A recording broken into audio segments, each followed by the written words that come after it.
Hi, I'm Joe Saunders with Miniature Landscape Hobbies, and in this episode, we're going to paint Napoleonic British.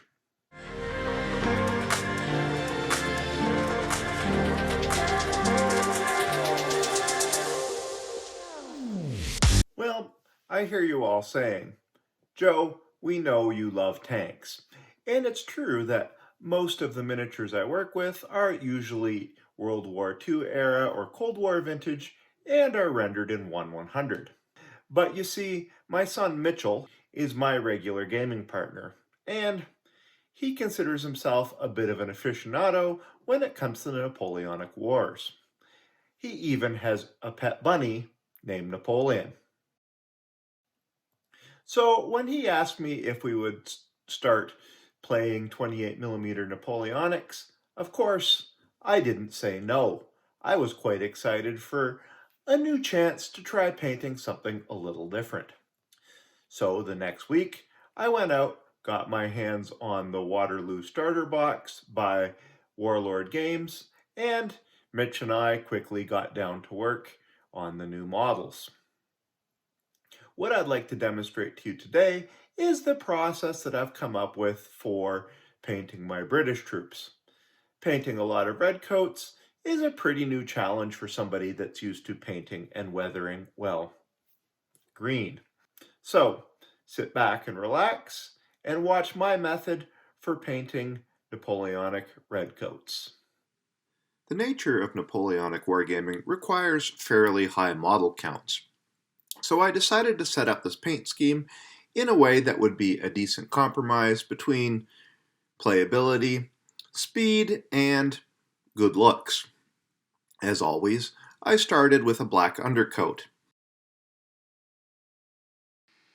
Large portions of my redcoats would be painted, well, red, and also quite a bit of light gray or white on the pants. Both of these colors are notoriously hard to paint, so I decided to give the process a boost. I started by taking my airbrush and spraying over the whole model in a really light gray. I sprayed it on gently and concentrated on a downward angle or areas that would be exposed to direct sunlight. After this, I got out some off-white and lightly dry brushed it onto the model. This would give a foundation for the pants and provide highlights that would show through the red to help accentuate the different shades on the coat. Now I could work with red vermilion, so I got that out and I thinned it out. I put about 25% acrylic thinner into it so that it flowed very easily. I then went ahead and brushed this over all the areas that should be red. I let the coat go on thinly so that some of the lighter tones would shine through, giving a natural highlight. After this had had a chance to dry, I then decided that the red needed a little bit of a highlight, so I got out a really fine brush, added about a 50-50 mix of flat flesh to red vermilion, and then went ahead and just painted it onto the raised areas. I focused mainly on the edges of the clothing and any creases or anything that stood proud of the surface of the cloth. When this was done, the highlights looked a little stark, so I got out some Army Painter red shader and went and just brushed that on over top. As it dried, it smoothed out the gradient in the colors and added some more depth. With the red out of the way, I went on to the colors and cuffs. I decided to paint them blue. Now, I found out later that in the Napoleonic armies, the different colored cuffs and collars were how British units were told apart. At the time, however, I did not know this. I just thought blue looked good. I took out some Prussian dark blue and went ahead and painted it on. When I was done with this, I mixed the Prussian blue 50-50 with blue-gray, and taking a fine brush, went in and painted on a true highlight at the extreme edges. With the jacket now well in hand, I could move on to some of the darker areas and build some contrast. I started by taking out black and going over any of the small details that would need to be picked out in the future. I also made sure to do the boots and the shako. The shako is what you call the hat. After that was finished and the black paint was dry, I got out some dark sea gray and went back using a fine brush and carefully highlighted the areas that would be black. With the grays picked out, I mixed a little blue-gray into the dark sea gray, about a 50-50 mix, and went back and applied a very fine highlight in any spot where I felt that the areas that would be black were being hit directly by the sunlight. Now I decided it was a good time to move on to the flesh tones.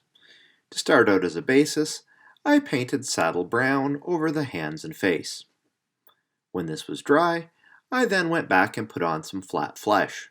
I made sure to leave the saddle brown showing in the deepest recesses.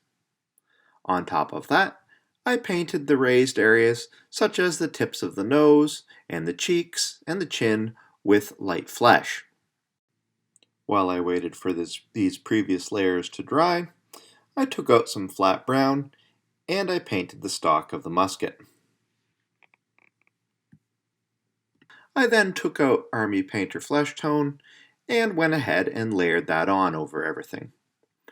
When the flesh tone had dried, it had added some depth and smoothed out the gradient between the shades. I then went back and applied another extreme highlight with a little more flat flesh to bring out the very edges. Again, I focused on the nose, the chin, and the cheeks.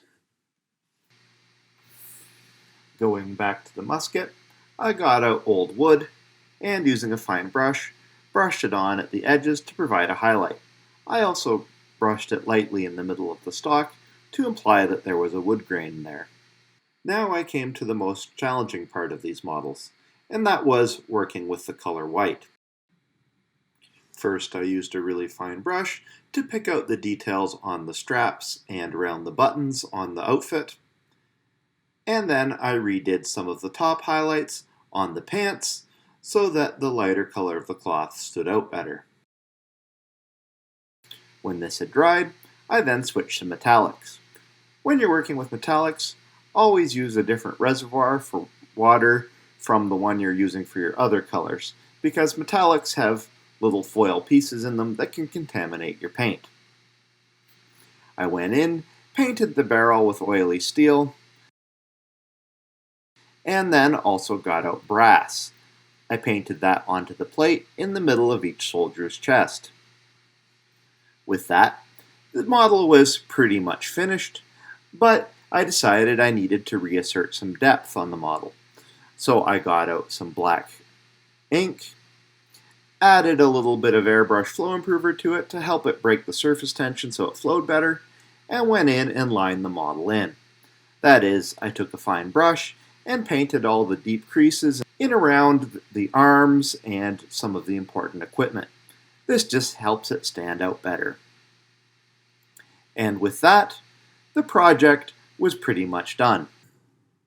Now I had some decent looking infantry for my British Napoleonics army that weren't terribly hard to make and didn't break the bank in terms of time. There was a lot of contrast and detail in them to give them a sense of placement in the real world, but they didn't have all the little nuances that would take an advanced modeler an exceptional amount of time to do. All in all, I think they pull things off as rank and file pretty well. It's a good start for getting my red coats underway. That's it for this video. I hope you enjoyed watching it as much as I enjoyed making it. Remember, Miniature Landscape Hobbies is your source for model building, wargaming, and diorama content. We post videos regularly, so make sure to check them out. And if you haven't already subscribed, please go ahead and do so. In the future, we're going to handle some more Napoleonic content and also get back to our regular model building content, which will, of course, include Flames of War, Team Yankee, and lots of terrain. Make sure you stay tuned in. Thanks for watching, and remember, as always, keep building life in miniature.